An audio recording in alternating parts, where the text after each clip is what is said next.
कल हमने पढ़ा था कूलाम का नियम। ठीक है, तो कूलाम का नियम क्या था कि दो स्थिर आवेशों के मध्य लगता है और जो बल होता है वो उन दोनों आवेशों के परिमाण के गुणनफल के समानुपाती और उनके मध्य जो दूरी होती है उसके वर्ग के युक्त समानुपाती हो। तो ये जो बल होता है वो बल एक सदिश राशि होती है। तो अपन जो कूलाम बल उसका सदिश रूप में बात है, क्योंकि सदिश फिजिक्स में अपने आप में एक बहुत बड़ी बात है। क्योंकि अगर डायरेक्शन, सदिश का मतलब होता है डायरेक्शन, अगर डायरेक्शन सही नहीं है तो अपन फोर्स लगाने का सब काम बेकार। जैसे अपन एक कील लगाते हैं तो फोर्स लगा रहे हैं, उस कील का मास भी होगा, एक्सीलरेशन भी होगा, लेकिन अगर अपन की डायरेक्शन सही नहीं है तो अपन का जो फोर्स लगाना है वो बेकार। तो सबसे इंपॉर्टेंट बात होती है कि डायरेक्शन सबसे इंपॉर्टेंट बात है। ठीक है, तो अब अपन बात करते हैं कि कूलाम बल का सदिश रूप।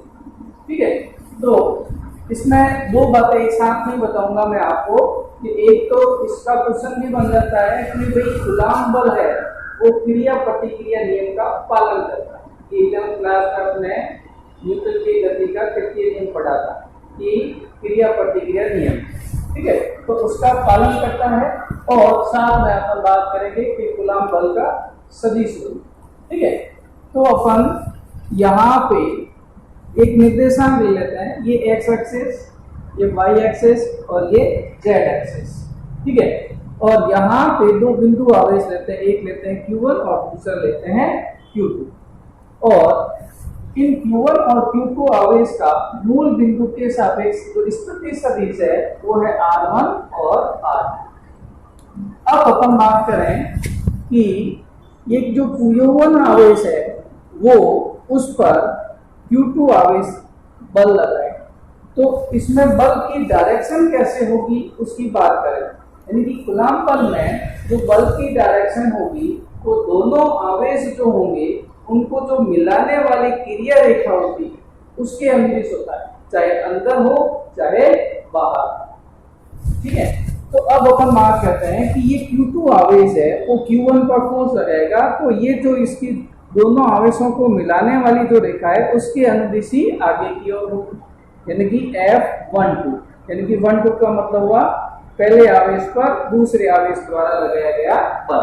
और इसी प्रकार Q1 आवेश द्वारा Q2 पर जो बल लगाया जाता है उसकी वैल्यू आ जाएगी F21।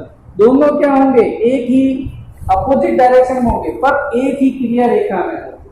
ठीक है, तो अपन बात करते हैं कि कूलाम बल अपने पढ़ा था कि भाई कूलाम बल होता है वो होता है अपना F = K Q1 Q2 upon R²। ठीक है, ये अपने कल पढ़ा था।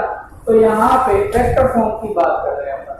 वेक्टर फॉर्म में Q के F12 की वैल्यू की बात करेंगे। तो F12 वेक्टर K हो गया, ये Q1 Q2 हो गया, अपॉन यहाँ इनके बीच की दूरी। इनके बीच की दूरी को मतलब अपन क्या बात कर रहे हैं, 1 2, यानी कि दूसरा आवेश पहले आवेश की ओर क्या लगा रहा है, बल लगा रहा है, तो उसको लिखेंगे 2 1। और यहाँ पे वेक्टर है तो यहाँ पे भी वेक्टर का सिंबल आएगा, यानी कि आप चाहो तो एकांक सदिश भी लिख सकते हो, आप चाहो तो वेक्टर फॉर्म में लिखो। वेक्टर फॉर्म में लिखने का तरीका थोड़ा चेंज होगा, मैं बताऊंगा आपको। तो यहाँ पे एकांक सदिश लिख दिया R2 1। इसका मतलब हुआ एक एकांक सदिश होता है उसकी वैल्यू होती है 1 और उसका काम होता है डायरेक्शन शो करना, यानी कि दूसरा आवेश पहले पर क्या लगा रहा है, बल लगा रहा है।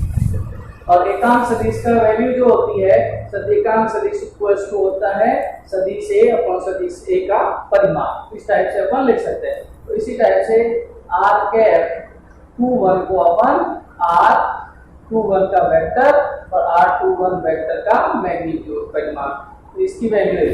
अब ये जो वैल्यू है अपन यहाँ पुट करेंगे इसकी जगह, तो इसकी जगह ये वैल्यू आ जाएगी टोटली, और ये स्क्वायर है और ये सिंगल है, यहाँ पे 1 है पावर, वैल्यू सेम है, तो ये हो जाएगा क्यूब और ये हो जाएगा वेक्टर R21। तो ये जो इक्वेशन फर्स्ट है वो आपके कूलाम के नियम का सदिश रूप। अगर क्वेश्चन आ जाता है कि कूलाम नियम का सदिश रूप लिखना है तो आपको ये एक सिंपल सा फॉर्मूला लिखना है वेक्टर फॉर्म के अंदर डायरेक्शन बताते हुए। अब इसी प्रकार सिमिलरली Q1 आवेश है वो Q2 आवेश पर बल लगाएगा वेक्टर F21। तो F21 और इसी टाइप से ये लिख दिया आपने कि Q1 Q2 अपॉन R12। 12 का मतलब हुआ अब पहला आवेश दूसरे पर बल लगा रहा है और ये वेक्टर फॉर्म में ये डायरेक्ट मैंने सेम इसी टाइप से यहाँ लिख दिया। अब अपन बात कर रहे हैं 11th क्लास में अपने पढ़ा था कि अगर कोई ये एक वेक्टर है E, अब इसको 180 डिग्री से ऐसे घुमाते हैं, यानी कि जस्ट इसका क्या करते हैं अपोजिट, तो इसका मैग्नीट्यूड सेम हो और एकदम 180 डिग्री से यानी कि जस्ट विपरीत करते हैं। तो ये जो सदिश A था अब ये माइनस A वेक्टर हो जाता है, यानी कि विपरीत करने पर ये जस्ट क्या हो जाता है माइनस हो जाता है। तो अपने क्या कि भाई वेक्टर R12 है उसको जस्ट उल्टा, R12 कहाँ है इधर की ओर, तो इसको जस्ट उल्टा करेंगे इधर की ओर हो जाएगा एरो, तो इधर की ओर होता ही क्या लगा दिया नेगेटिव लगा दिया और 2 1 लिख दिया। अब डायरेक्शन क्या हो गई 2 1। अब ये 2 1 की R21 की वैल्यू यहाँ रखेंगे तो नेगेटिव सिंबल मैंने बाहर की ओर रख दिया, बाकी K Q1 Q2 upon R12 की जगह अपन क्या रख सकते हैं 2 1, तो ये 2 1 क्यू और ये 2 1 का वेक्टर। अब तो ये जो वैल्यू है अपनी, ये जो वैल्यू है वो इक्वेशन फर्स्ट के इक्विवेलेंट देख लीजिए K Q1 Q2 upon R21 का क्यूब इंटू R21 का वेक्टर, ये इक्वेशन फर्स्ट के इक्विवेलेंट है, माइनस को छोड़े। तो इसकी जगह मैं ये चीज लिख सकता हूं, यानी कि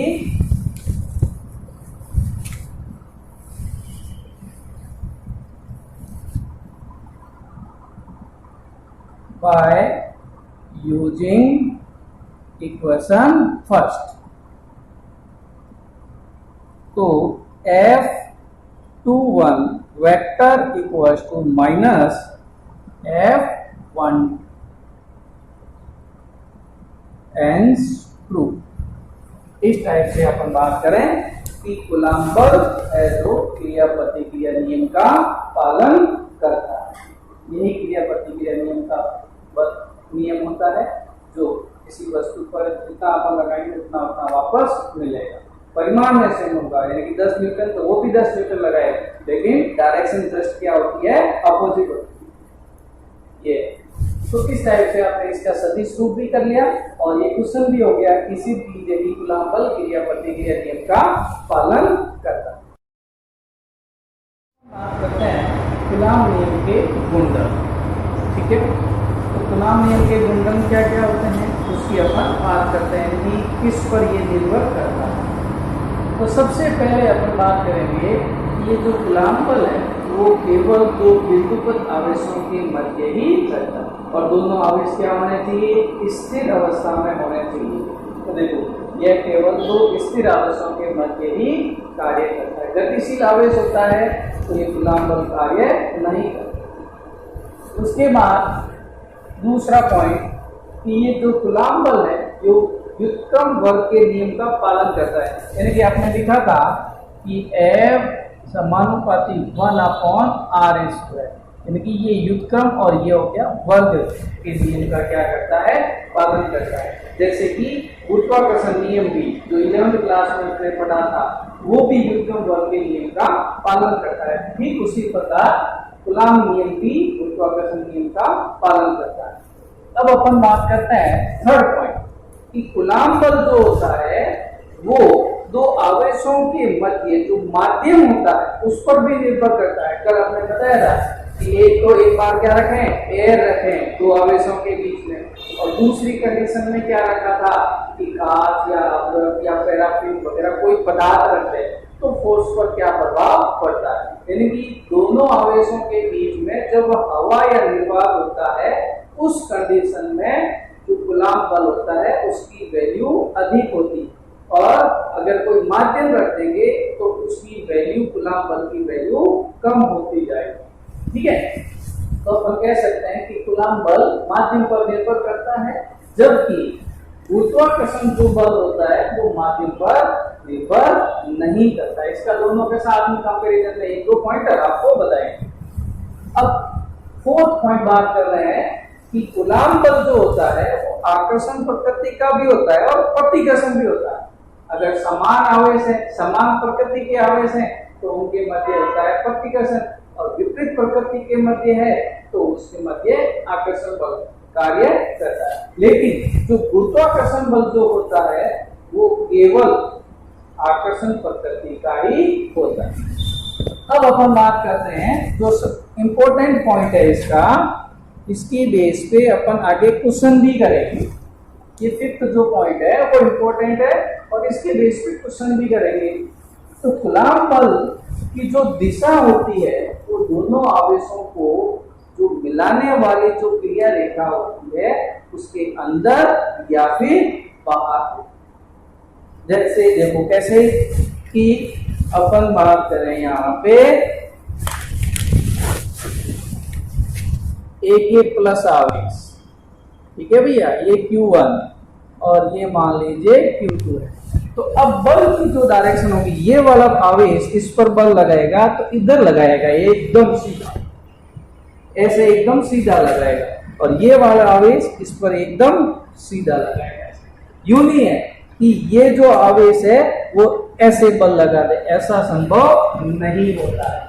ठीक है, अगर समान प्रकृति के आवेश हैं तो एकदम ऐसे बल लगेगा और बाहर की ओर लगेगा। ये वाला राइट है और ये रॉन्ग। अब जैसे विपरीत प्रकृति के ले लिया अपने,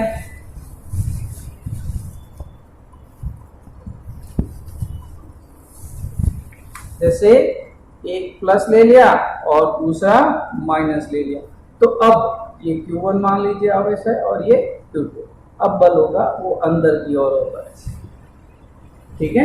यानी कि इसी बेस पे अपन आगे क्वेश्चन भी करेंगे आज, ठीक है। यानी कि कूलाम बल की जो दिशा होती है वो दोनों आवेशों को मिलाने वाली जो क्रिया रेखा होती है उसके अनुदिश अंदर या फिर बाहर हो सकती है।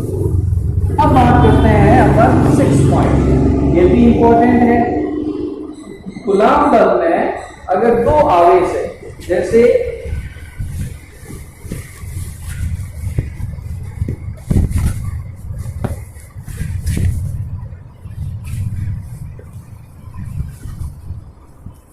ये आवेश है एक प्लस Q1 और ये आवेश है Q2। सपोज इन दोनों के बीच में बल है F बराबर 10 न्यूटन। अब यहाँ पे अगर अपन तीसरा आवेश रखते हैं प्लस Q3, तो इसके बीच में जो मान लीजिए बल है वो 12 न्यूटन है और इसके बीच में जो बल है वो मान लीजिए F = 9 न्यूटन, ठीक है। तो अब ये तीसरा आवेश रखा तो इन दोनों के बीच में पहले बल कितना था, 10 न्यूटन। अब ये तीसरा रखेंगे तो भी इन दोनों के बीच में 10 न्यूटन ही रहेगा, और नहीं रखें तो भी कितना रहेगा, 10 न्यूटन। यानी कि अपन यहाँ पे कह सकते हैं कि कूलाम बल में दो आवेशों के मध्य लगने वाला जो बल होता है वो तीसरे आवेश की उपस्थिति या अनुपस्थिति पर कोई प्रभाव नहीं पड़ेगा। यानी कि इन दोनों के बीच में जो बल रहेगा वो 10 न्यूटन ही रहेगा। यानी कि ये दोनों बहुत अच्छे मित्र हैं। अब तीसरा आ गया तो इसका भी उसके साथ मित्रता हो जाएगी और इसकी भी इसके साथ मित्रता हो जाएगी, लेकिन इन दोनों की मित्रता इतनी पड़ती है कि ये इसके मित्रता में कोई प्रभाव उत्पन्न नहीं कर सकता, ठीक है भी। अध्यारोपण का सिद्धांत, प्रिंसिपल ऑफ सुपरपोजिशन। तो कूलाम बल जो आपने बात की थी वो केवल दो आवेशों के मध्य ही कार्य करता। अगर बहुत सारे आवेश किसी एक पर्टिकुलर आवेश पर बल लगाए हो तो उस बल का मान अपन कूलाम बल से नहीं ज्ञात कर सकते। तो उसके लिए अपन क्या करते हैं, अध्यारोपण का सिद्धांत काम में लेते हैं। अध्यारोपण का सिद्धांत यह कहता है कि भाई किसी एक आवेश पर जो बहुत सारे आवेश, मान लीजिए n आवेश है, कितने आवेश, n आवेश है, वो सभी उस पर क्या लगा रहे हैं, बल लगा रहे हैं। तो जो एक आवेश है उस पर जो नेट बल होगा उन सभी आवेशों द्वारा लगाए गए जो बल है उनके सदिशों के बराबर होता है। यानी कि कूलम्ब बल केवल दो स्थिर आवेशों के मध्य कार्य करता है। यदि n आवेशों द्वारा किसी एक आवेश पर बल ज्ञात करना हो तो हम क्या करते हैं, अध्यारोपण के सिद्धांत का उपयोग करते हैं। और ये सिद्धांत, इस सिद्धांत के अनुसार किसी एक आवेश पर n आवेशों द्वारा, कितने आवेश, n आवेश लगाया गया परिणामी जो बल होगा उन सभी आवेशों द्वारा लगाए गए बलों के सदिशों के बराबर होता है। तो एग्जाम्पल के साथ में, अपन डायग्राम के साथ में इसको समझते हैं कि किस प्रकार होगा। मान लीजिए यहाँ पर ये Q0 आवेश रखा, कौन सा रखा है, Q0 आवेश रखा।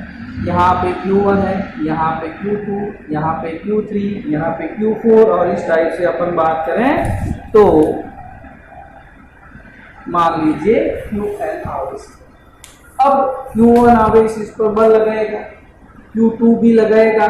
तो अगर ये पॉजिटिव है और ये भी पॉजिटिव यानी कि सेम नेचर के हैं तो बल की डायरेक्शन इधर की ओर होगी। ये वाले बल की डायरेक्शन इधर की ओर, इसकी ओर इधर, ये इधर, ये इधर। तो इस टाइप से अपन बात करते हैं। तो Q1 आवेश Q0 पर क्या लगाएगा, बल लगाएगा। यानी कि Q1 आवेश द्वारा Q0 आवेश पर लगाया गया बल। तो बल किस पे लग रहा है, Q0 आवेश पर। तो अपन लिखेंगे F0। कौन लगा रहा है, पहले वाला आवेश यानी कि 1। तो अपन लिख सकते हैं F वेक्टर 01 के Q0 Q1, यानी कि इन दोनों के बीच में ही लग रहा है तो इसकी वैल्यू Q0, इसकी वैल्यू Q1 अपॉन R10 का मतलब क्या हुआ, पहला आवेश किसकी ओर जा रहा है, 0 की ओर जा रहा है। तो 10 और 10 का वेक्टर फॉर्म में लिखिए। अभी जैसे ही पहले बताया था कूलम्ब के नियम का सदिश रूप या क्रिया प्रतिक्रिया, तो यही चीजें वहां पे भी बताई गई, डायरेक्शन वगैरह। इसी प्रकार सिमिलरली Q2 आवेश द्वारा Q0 आवेश पर लगाया गया ये हो जाएगा। और इसी प्रकार Qn आवेश द्वारा Q0 पर लगाया गया बल, तो F0n vector equals to K Q0 Qn upon Rn का स्क्वायर इनटू Rn0 का कैप। ये इक्वेशन नंबर 4। अब अध्यारोपण का सिद्धांत क्या कहता है कि इस Q0 आवेश पर जो परिणामी बल होगा वो इन सभी आवेशों के द्वारा जो लगाया गया बल है उनके सदिश योग के बराबर होता है। यानी कि अध्यारोपण सिद्धांत के अनुसार Q0 आवेश पर कुल बल, तो F नेट वेक्टर फॉर्म में लिखे हैं तो वेक्टर फॉर्म में लिखेंगे। तो इन दोनों के बीच में कितना लगा, F01, फिर F02, फिर F03, इस प्रकार डॉट डॉट, कौन सा लास्ट, F0n, ये हो जाएगा। अब इसमें अपन ये इक्वेशन फर्स्ट, इसको इक्वेशन नंबर 5 दे देते हैं। अब अपन इसकी वैल्यू पुट कर देते हैं।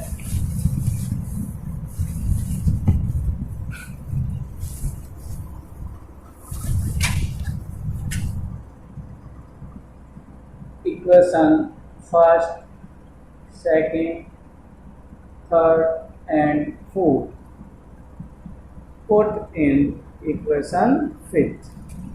तो 5th equation implies that F net equals to F01, F0 की वैल्यू है K Q0 Q1 upon R10 square R cap 10 plus F02 की वैल्यू इक्वेशन नंबर, ये सेकेंड, ये थर्ड और ये fourth, plus K Q0 Q2 upon R20 का square और R cap plus dash dash dash plus K Q0 Qn upon Rn square और R cap and इस प्रकार अपन अध्यारोपण के सिद्धांत के अनुसार किसी एक आवेश पर नेट बल, बहुत सारे आवेशों द्वारा लगाया गया जो नेट बल है वो अपन ज्ञात करते हैं। अब इसके बीच पे अपन क्वेश्चन की बात करते हैं। क्या है हमारा, एक डायग्राम आपको दिया हुआ है, ठीक है, डायग्राम यहाँ पे दिया हुआ है, अभी फिलहाल एक वर्ग दिया हुआ है, ठीक है, और इस वर्ग के चारों कोनों पर +2 आवेश रखे हुए हैं। अब क्वेश्चन क्या कह रहा है कि दिए गए चित्र में बिंदु, कोई भी एक बिंदु सेलेक्ट कर लें, कोई भी, जरूरी नहीं कि ए लें, बी लें, सी लें, डी लें, कोई भी एक बिंदु सेलेक्ट कर। जैसे सपोज मैं लेता हूँ डी पर कुल बल ज्ञात कीजिए, ठीक है। तो देखिए ये आवेश, ये चारों आवेश क्या है, पॉजिटिव चार्ज है, पॉजिटिव चार्ज है।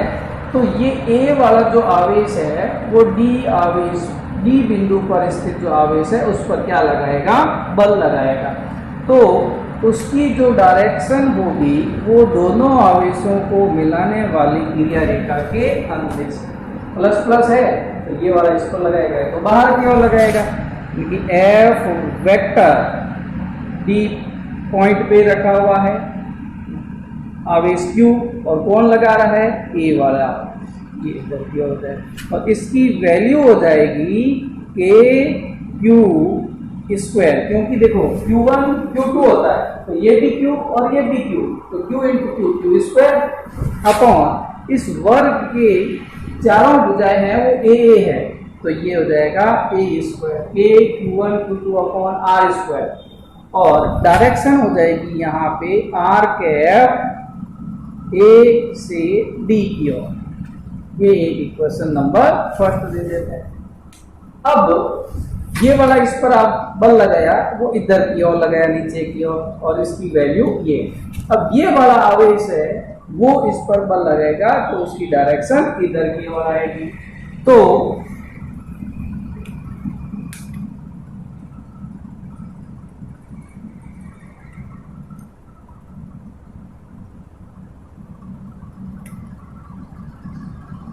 ये इधर की, ये कौन लगाएगा, एफ डी पर पॉइंट, डी बिंदु पर चार्ज है Q, कौन लगा रहा है, C, और इसकी वैल्यू भी आएगी KQ² upon A², but direction हो जाएगी C से D की ओर, R कैप C,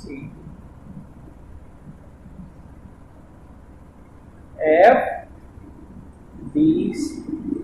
अब देखो ये बल और ये बल दोनों एक दूसरे के साथ में 90 डिग्री पर है, तो ये इन दोनों का पहले परिणाम ही निकालेंगे, देखिए इस पर इसका और इसका दोनों का, ये दोनों आगे, फिर इसका तीसरे का निकालेंगे। तो ये दोनों जो आवेश है अगर परिमाण में अपन देखें तो ये वैल्यू और ये वैल्यू दोनों सेम है, पर ये एक दूसरे से 90 डिग्री पर है। तो परिणामी जो होगा वो इन दोनों का एकदम इनके बीच में से 45 डिग्री का कोण बनाते हुए ऐसे आगे आएगा, यानी कि F वेक्टर और X। F वेक्टर X का मतलब हुआ कि इसके और इसका नेट फोर्स, ठीक है।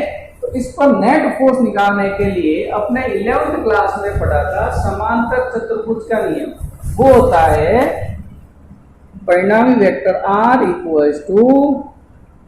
P² + Q² + 2PQ cos of theta.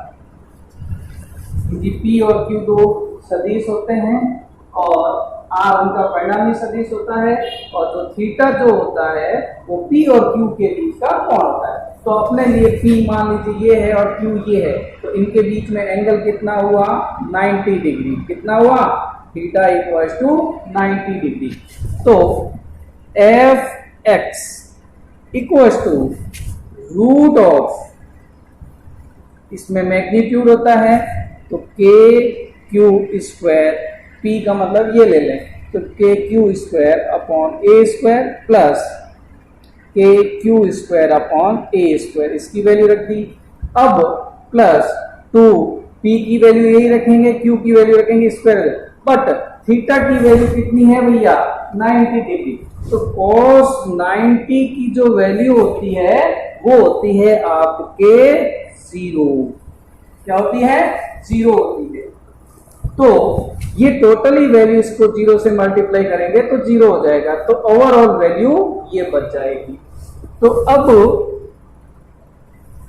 F x परिमाण जो होगा वो हो जाएगा, इन दोनों को बाहर ले लेंगे, स्क्वायर होगा, यहाँ पे भी स्क्वायर होगा, तो इन दोनों को अपन क्या ले लेंगे बाहर ले लेंगे, तो के Q square upon A square, और रूट के अंदर बच जाएगा 1 प्लस 1, क्योंकि इसका p का स्क्वायर है और q का स्क्वायर है, तो p की वैल्यू ये रही और q की वैल्यू ये रही, स्क्वायर कर दिया और इनकी वैल्यू क्या हो जाएगी 0 हो जाएगी। तो यहाँ पे एफ एक्स की वैल्यू मैग्नीट्यूड में हो जाएगी A Q square upon A square root of, ये इक्वेशन नंबर 3 दे देते हैं और ये इक्वेशन सेकंड। अब इन दोनों के कारण तो नेट फोर्स आ गया। अब ये भी आवेश है, ये आवेश इस पर बल लगाएगा, तो ये आवेश जो इस पर बल लगाएगा उसकी डायरेक्शन एकदम ऐसे होगी, यूं, इसके सेम डायरेक्शन की एफ नेट वैल्यू, पर इसकी जो वैल्यू है वो क्यू स्क्वायर तो रहेगी लेकिन ए नहीं रहेगा, क्योंकि देखो ये ए है तो ये कर्ण है इसका, तो ये हो जाएगा a√2। कैसे आया देखो, पाइथागोरस थ्योरम से कर्ण का स्क्वायर इक्वल्स टू लंब का स्क्वायर प्लस आधार का स्क्वायर। कर्ण यानी कि ये मैं ले लेता हूं y इक्वल्स टू, y मतलब हुआ b, और लंब स्क्वायर यानी कि A square plus A square, कर्ण स्क्वायर, तो Y square equals to 2a square, तो वाई इक्वल्स टू a√2, ये वैल्यू आ जाएगी। ठीक है,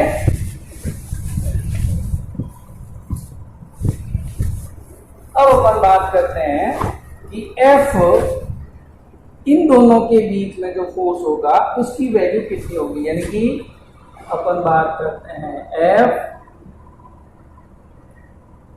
डी बी पर जो आवेश है उसके द्वारा, तो के क्यू स्क्वायर अपॉन, अब R की वैल्यू क्या है a√2, तो इसका स्क्वायर करेंगे तो 2a स्क्वायर, और डायरेक्शन हो जाएगी R कैप B से D की ओर, ये इसकी वैल्यू आ जाएगी। अब इन दोनों आवेशों का नेट फोर्स है वो ये इक्वेशन नंबर 3, और इसके कारण इस पर जो फोर्स है वो है ये इक्वेशन नंबर 4। अब ये और इन दोनों का बल एक ही डायरेक्शन में है, तो अब जो D बिंदु है उस D बिंदु पर कुल बल जो होगा, यानी कि बिंदु D पर स्थित आवेश पर परिणामी बल, यानी कि F नेट इक्वल्स टू, क्योंकि ये और इन दोनों का एक ही डायरेक्शन में है तो क्या हो जाएगा ऐड हो जाएगा, यानी कि K Q square upon A square root of 2 plus K Q square upon 2a square, इसका और इसका क्या हो जाएगा ऐड हो जाएगा, या फिर कॉमन ले लें तो के Q square upon A square common ले लेंगे, √2 प्लस 1/f, ये फोर्स की वैल्यू हो जाएगी। तो इस प्रकार अपन एक इक्वेशन किया। अगला क्वेश्चन बात करते हैं, क्वेश्चन नंबर 2 की बात करते हैं।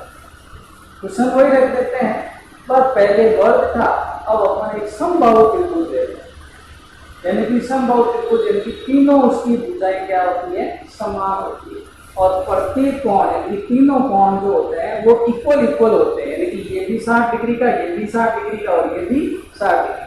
तो अब इसमें अंदर यहाँ ए बिंदु पर माइनस क्यू आवेश है, बी बिंदु पर प्लस क्यू आवेश है और सी बिंदु पर बी प्लस क्यू आवेश है, पर यहाँ पे ए बिंदु पर क्या है, माइनस आवेश है। तो अपन क्या करते हैं कि दिए गए चित्र में एक बिंदु सेलेक्ट कर लेते हैं। अपन बिंदु कोई भी लें, कोई दिक्कत नहीं, लेकिन मैं आपको ए लेके बता कि ए पर कुल बल ज्ञात कीजिए। अब देखो ये दूरी और ये दूरी तीनों क्या है, इक्वल है। अब ए बिंदु पर माइनस क्यू आवेश है, उस पर ये और ये आवेश क्या लगाएंगे, बल लगाएंगे। तो ये माइनस है और ये क्या है, प्लस। तो ये वाला आवेश इसको क्या करेगा, अपनी ओर खींचेगा। तो इसके बल की डायरेक्शन होगी ऐसे, एफ वेक्टर ए बिंदु पर स्थित आवेश पर सी बिंदु पर स्थित आवेश द्वारा लगाया गया बल, और उसकी वैल्यू होगी के Q square upon A square और डायरेक्शन हो जाएगी सी टू ए। अब देखो यहाँ पे क्यू स्क्वायर क्यों लिया, क्योंकि आपने शुरू में कूलम्ब बल पढ़ा था तो एफ समानुपाती मोड ऑफ Q1 और मोड ऑफ Q2 लिया था, मोड ऑफ Q2 लिया था। तो ये जो माइनस Q है वो भी क्या होगा, Q होगा, और ये भी Q और ये भी Q, तो क्या हो गया, Q स्क्वायर हो गया। ठीक है, बट ये आकर्षण प्रकृति का है। अगर यहाँ पे प्लस होता तो भी वैल्यू तो उतनी रहती, लेकिन वो क्या होता, प्रतिकर्षण प्रकृति का होता। ठीक है, उसी टाइप से अपन इसकी बात करें तो ये माइनस है और ये प्लस, ये भी इसको क्या करेगा, अपनी ओर अट्रैक्ट करेगा।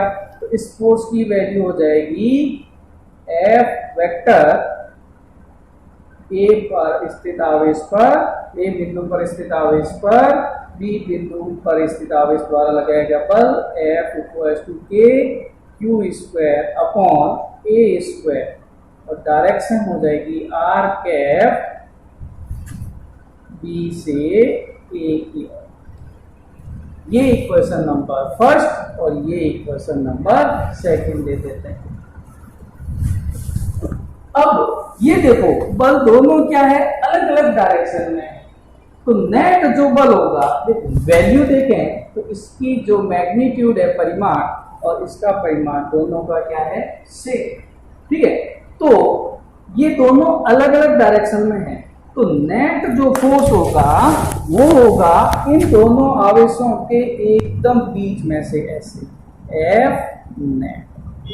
ये अब एफ नेट निकालना है तो कैसे करेंगे, देखो F net equals to root of K Q square upon A square का whole square plus K Q square upon A square का होल स्क्वायर, अभी बताया P square plus Q square plus 2p यानी कि K Q upon A square into Q यानी कि K Q square upon A square, और cos of 60, क्योंकि यहाँ पे देखो ये जो ये इधर एक में फोर्स है और एक दूसरा इधर फोर्स है, ये होगा। तो इनके बीच में एंगल जो होगा वो थीटा इक्वल्स टू 60, और cos 60 डिग्री की वैल्यू होती है 1/2। ठीक है, तो एफ नेट इक्वल्स टू के Q square upon A square का whole square plus K Q square upon A square का होल स्क्वायर प्लस 2।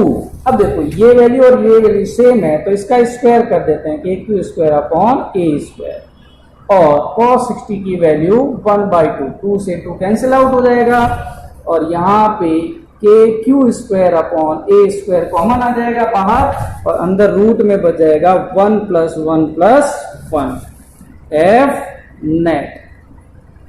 या फिर अपन लिख सकते हैं कि एफ नेट इक्वल्स टू के Q square upon A square into √3 Newton.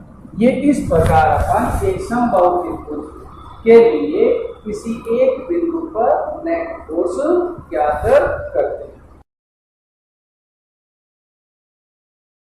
अगले क्वेश्चन की बात करते हैं। अगला क्वेश्चन क्या है, एक समबाहु त्रिभुज है जिसकी प्रत्येक भुजा है वो a है। प्रत्येक भुजा की लंबाई कितनी है, a। अब देखो ये a, ये b और ये c। a पर प्लस q आवेश, b पर प्लस q आवेश और c पर भी प्लस q आवेश स्मॉल स्मॉल लिखा है। a, b और c बिंदु पर जो आवेश है वो परिमाण में और प्रकृति में तीनों प्रकार से क्या है, समान। लेकिन इस समबाहु त्रिभुज के सेंटर पर एक कैपिटल प्लस क्यू आवेश रखा हुआ है।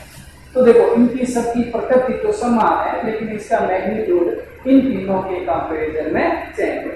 तो अपन को क्या करना है, ये बिंदु सेंटर ले लिया कौन सा, O पर बल ज्ञात करना है इन तीनों आवेशों के कारण। ठीक है, यानी कि दिए गए चित्र में बिंदु O पर कुल बल ज्ञात कीजिए।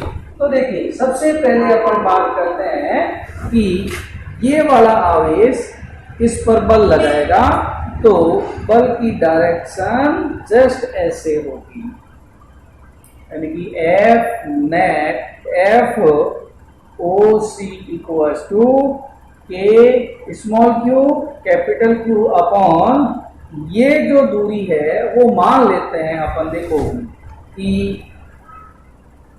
AO equals to BO equals to CO। ये निकालने का तरीका अलग होगा लेकिन अपन सीधी मान लेते हैं, ये इक्वल होती है तो इसको मैं मान लेता हूं लेट x मान लेता हूं। अपन को फोर्स से मतलब है, दूरी से मतलब नहीं है। फिलहाल इसमें तीनों इक्वल है इसके, बाकी दूरी पे डिपेंडेंट है ही। तो ये हो जाएगी x स्क्वायर और वेक्टर आर कैप और डायरेक्शन हो जाएगी C से O की ओर। ये इक्वेशन नंबर फर्स्ट। इसी प्रकार ये आवेश की इस पर क्या लगाएगा, बल लगाएगा, तो उसकी डायरेक्शन जस्ट इस प्रकार होगी। वो फोर्स होगा F वेक्टर O B और इसकी वैल्यू क्या हो जाएगी KQ capital Q upon x square और R कैप B से O की। ठीक है, ये इक्वेशन नंबर हो गया सेकंड। अब ये देखिए टोटल एंगल जो होता है वो होता है 60 डिग्री का, तो ये जस्ट इसको हाफ किया है तो ये हो गया 30 डिग्री, ये हो गया 30 डिग्री। तो ये हो जाएगा अपना कितना 120 और ये भी हो जाएगा 120। ठीक है भाई, ये भी 120 और ये भी 120। क्यों? क्योंकि त्रिभुज के तीनों कोणों का योग 180 डिग्री होता है। तो ये 30, ये 30, तो ये 120 और ये इसके सम्मुख कोण हो गया 120। तो इन दोनों का अपन इस बल का और इस बल का नेट फोर्स अपन निकालते हैं। उसका मान लेते हैं F x equals to root of P square यानी कि A Q capital Q upon x square का whole square plus P square plus Q square K Q capital Q upon x square का होल स्क्वायर प्लस 2 P यानी कि A Q capital Q upon x square और Q हो जाएगा K Q small q capital Q upon x square और cos of 120 degree,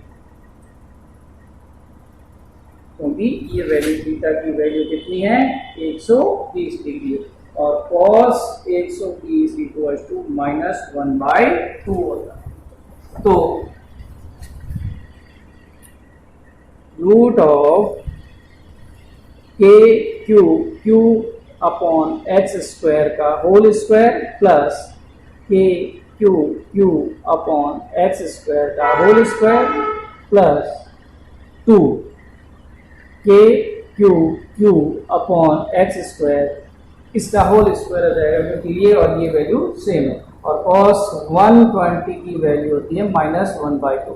तो 2 से 2 cut जाएगा, ये माइनस की वैल्यू हो जाएगी, तो ये वैल्यू और ये वैल्यू क्या हो जाएगी, कैंसिल आउट हो जाएगी, और ओवरऑल वैल्यू बच जाएगी एफ एक्स इक्वल्स टू के क्यू अपॉन एक्स स्क्वायर। ये वैल्यू आ जाएगी इन दोनों आवेशों के कारण इस पर नेट। अब अपन बात करते हैं, ये यहां लिख देता हूं, इन सी और बी आवेश के कारण जो एफ नेट आएगा वो आ जाएगा के small Q capital Q upon x square, और उसकी वैल्यू जो होगी, ये वैल्यू जो होगी वो एकदम इसके बीच से निकलेगी ऐसे। क्यों?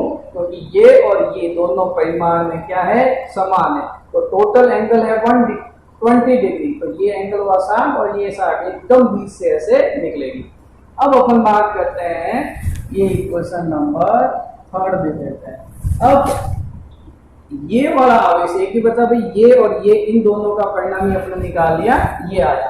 अब ये आवेश इस पर बल लगाएगा, उसकी डायरेक्शन इस तरफ होगी, तो वो लगाएगा एफ कौन सा, ओ ए, और उसकी वैल्यू हो जाएगी A Q capital Q upon X, और डायरेक्शन हो जाएगी आर कैप ए से ओ की। ये इक्वेशन नंबर 4 दे देता हूं। अब देखो, इन दोनों का परिणाम आया ऊपर की ओर, यानी कि इधर की ओर ऊपर की ओर, और इसका आया इधर की ओर। तो इक्वेशन 4, 3 एंड 4 जो है वो परिमाण में समान है। देखो ये वैल्यू और ये value, equation 3 and 4 implies that k q upon x square equals to k q upon x square। ये देखो परिमाण में क्या है, इक्वल है। अगर इसका मॉडुलस है तो ये तो डायरेक्शन शो करता है, तो ये वैल्यू और ये वैल्यू दोनों क्या है, इक्वल है, और साथ में देखो दोनों की डायरेक्शन क्या है, विपरीत। तो नेट फोर्स इस क्यू पर, कैपिटल क्यू आवेश पर 0 होगा। क्या होगा, 0, क्योंकि देखो भैया ये एक कोई पॉइंट ले लें, इधर 10 न्यूटन फोर्स लगा और इधर भी 10 न्यूटन फोर्स लगा, तो ये जो बॉडी है वो यही रहेगी, इधर ना तो इधर जाएगी ना ही इधर जाएगी। इसका मतलब ये जो फोर्स लगा रहे हैं इन दोनों के कारण इस पर कोई प्रभाव नहीं पड़ेगा। तो इस टाइप से ये तीनों आवेशों द्वारा जो इस समबाहु त्रिभुज के सेंटर पे O बिंदु पर कैपिटल क्यू आवेश पर जो परिणामी बल है उसकी वैल्यू क्या है, 0। ठीक है। नेक्स्ट क्वेश्चन है कि दिए गए चित्र में तीसरा आवेश कहाँ रखा जाए कि निकाय संतुलन अवस्था में है। निकाय संतुलन अवस्था का मतलब होता है कि उस पर जो नेट फोर्स है उसकी वैल्यू 0 होगी।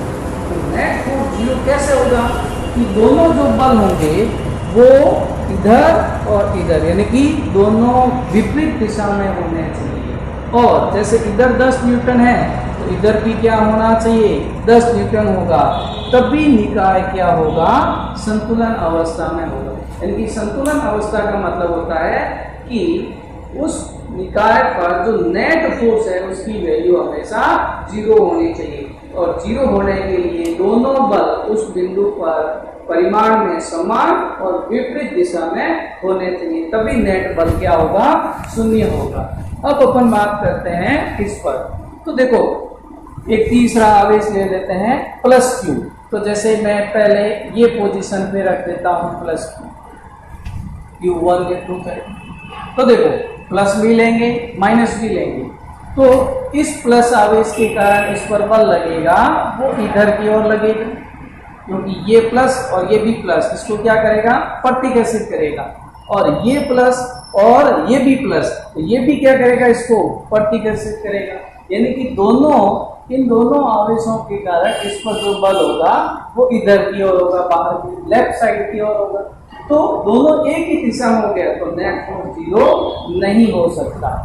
उसके बाद अपन बात करते हैं कि अगर अपन माइनस क्यू आवेश ले लें तो माइनस क्यू आवेश ले लेंगे तो क्या होगा, ये वाला आवेश इसको क्या करेगा, अपनी ओर खींचेगा, और ये वाला भी क्या करेगा, अपनी ओर खींचेगा। यानी कि दोनों बल क्या होंगे, एक ही डायरेक्शन में होंगे।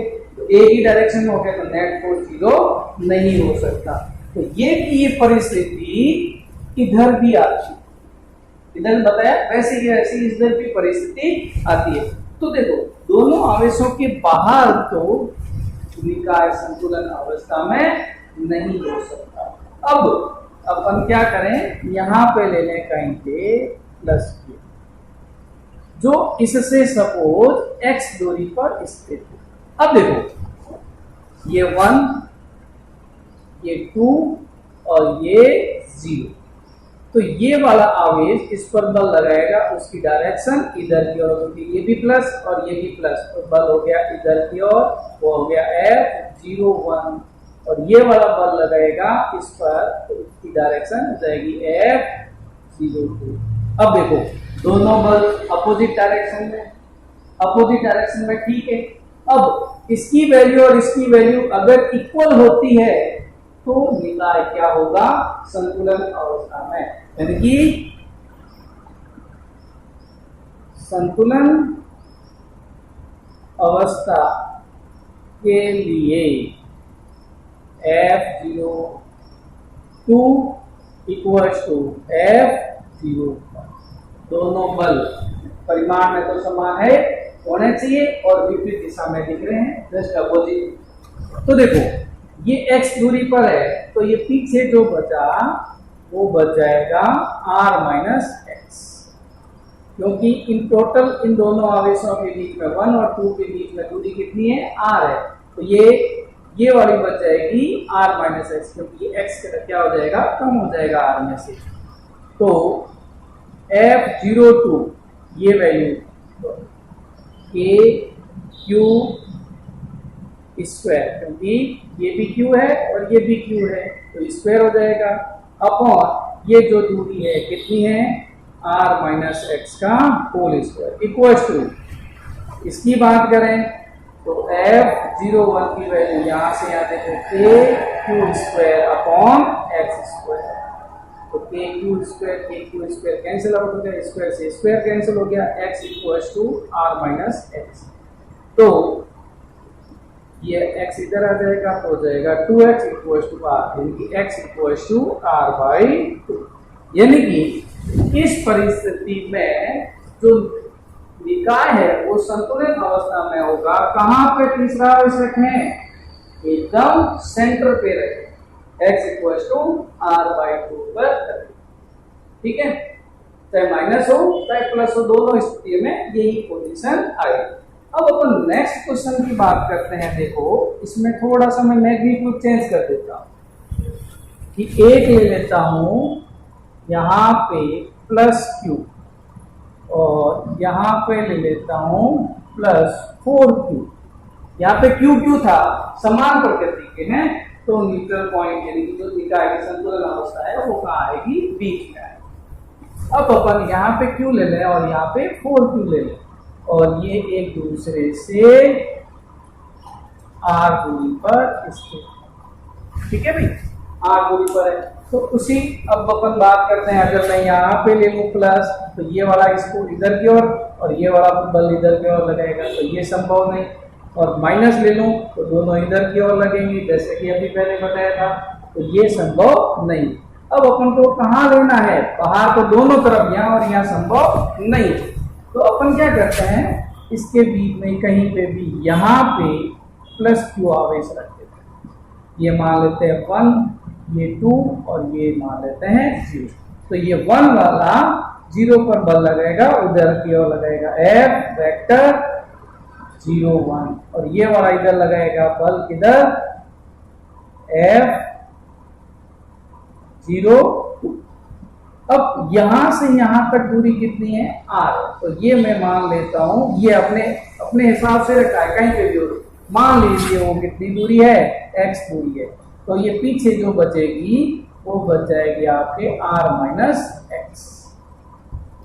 अब दोनों बल देखो विपरीत दिशा में है, विपरीत दिशा में है कोई दिक्कत नहीं, लेकिन अब परिमाण में भी बराबर होने चाहिए, तभी निकाय क्या होगा, संतुलन अवस्था में होगा।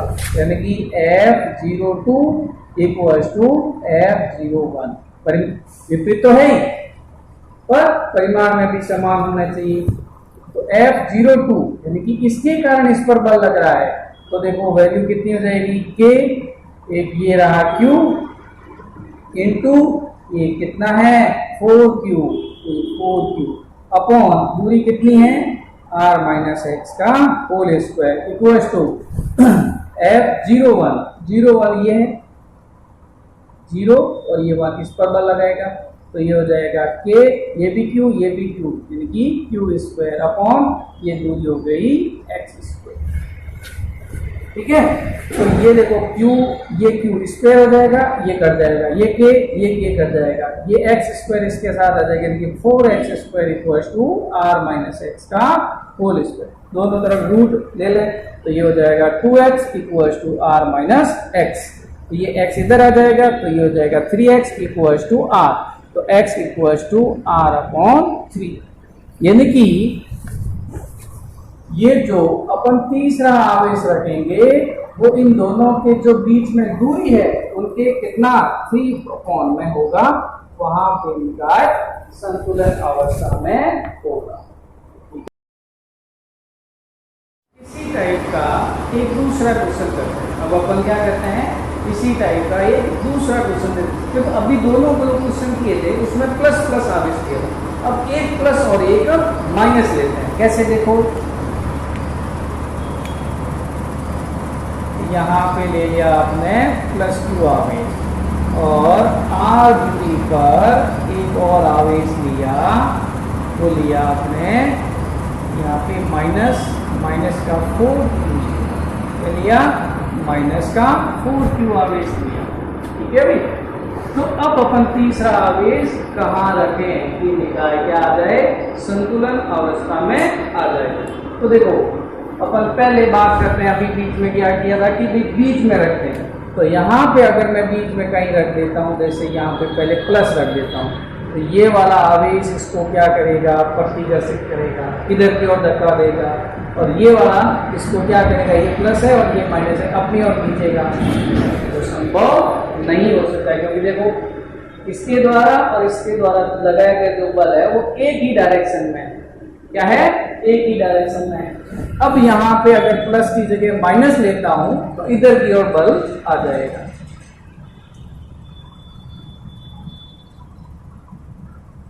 ठीक है, यहाँ पे अगर माइनस क्यू आवेश रखूं तो इधर की ओर आ जाएगा, ये प्रतिकर्षित करेगा इधर और ये इसको क्या करेगा, आकर्षित करेगा, तो दोनों इधर की ओर आ जाएगा, तो नेट फोर्स 0 नहीं हो सकता। अब अपन बात करते हैं कि एक अपन रखते हैं यहाँ पे प्लस क्यू आवेश, जिसकी यहां से दूरी में मान लेता हूं x, कितनी है, x दूरी पर एक अपने पॉइंट रख दिया।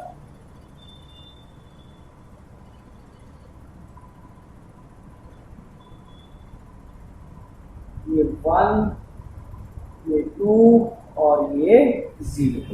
अब देखो ये वाला आवेश इस पर बल लगाएगा तो बल की डायरेक्शन इधर की ओर होगी। कैसे, देखो ये 1 के द्वारा लगाया गया बल है, तो F01 इधर की ओर होगा।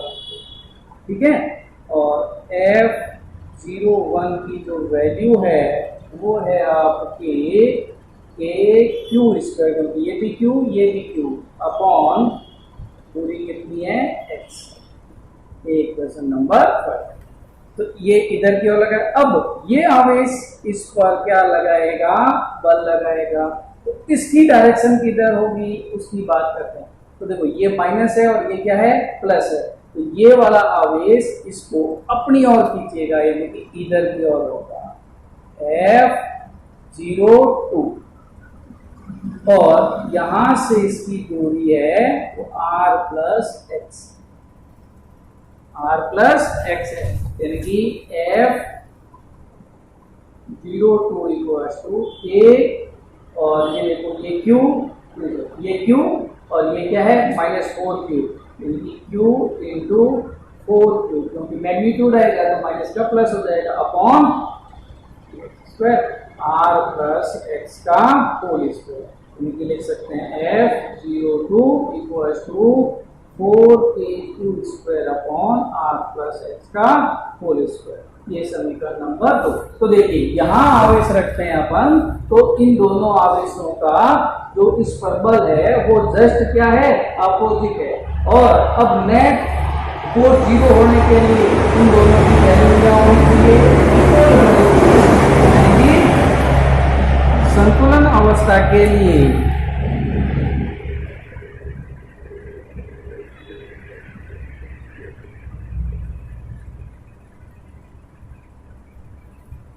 F01 इक्वल्स टू F02, यानी कि KQ square upon x square equals to 4KQ square upon R plus x का होल स्क्वायर। तो ये Q स्क्वायर KQ स्क्वायर हो जाएगा 4x square equals to R plus x का होल स्क्वायर, या फिर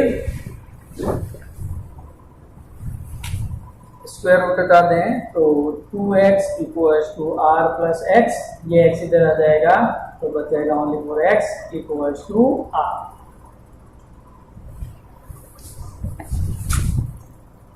यानी कि इतनी ही दूरी पर इधर जो आवेश रखेंगे तब निकाय क्या होगा, संतुलन अवस्था में होगा। अब अपन एक और स्थिति की बात करते हैं कि सर यहाँ रखा, यहाँ पर भी रख सकते, यहाँ पे रखेंगे तो क्या होगा, उसकी बात अपन करते हैं। देखो सेम यही पोजीशन में वापस बनाता हूं,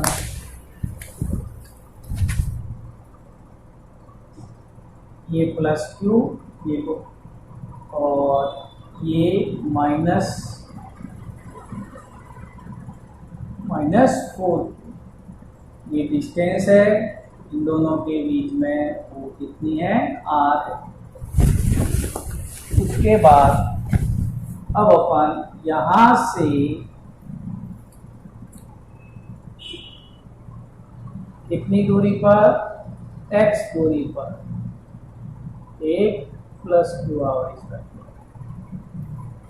अब देखिए यहां पर अपन को दोनों आवेशों के कारण जो बल मिलेगा वो विपरीत 100% विपरीत मिलेगा, पर परिमाण में अलग अलग नहीं होगा। देखो कैसे अपन बात करते हैं, तो ये वाला आवेश इस पर बल लगाएगा, यानी कि ये है 1, ये 2 और ये 0, यानी कि ये वाला आवेश इस पर बल लगाएगा, तो ये क्या है, नेगेटिव, और ये क्या है, पॉजिटिव, इसको अपनी ओर खींचेगा, यानी कि बल होगा इधर की ओर F0, कौन लगा रहा है, तो इधर की ओर। इस टाइप से ये वाला आवेश इस पर बल लगाएगा, तो देखिए ये भी प्लस और ये भी क्या है, प्लस है, तो फोर्स लगेगा इधर की ओर F वेक्टर 0, 1।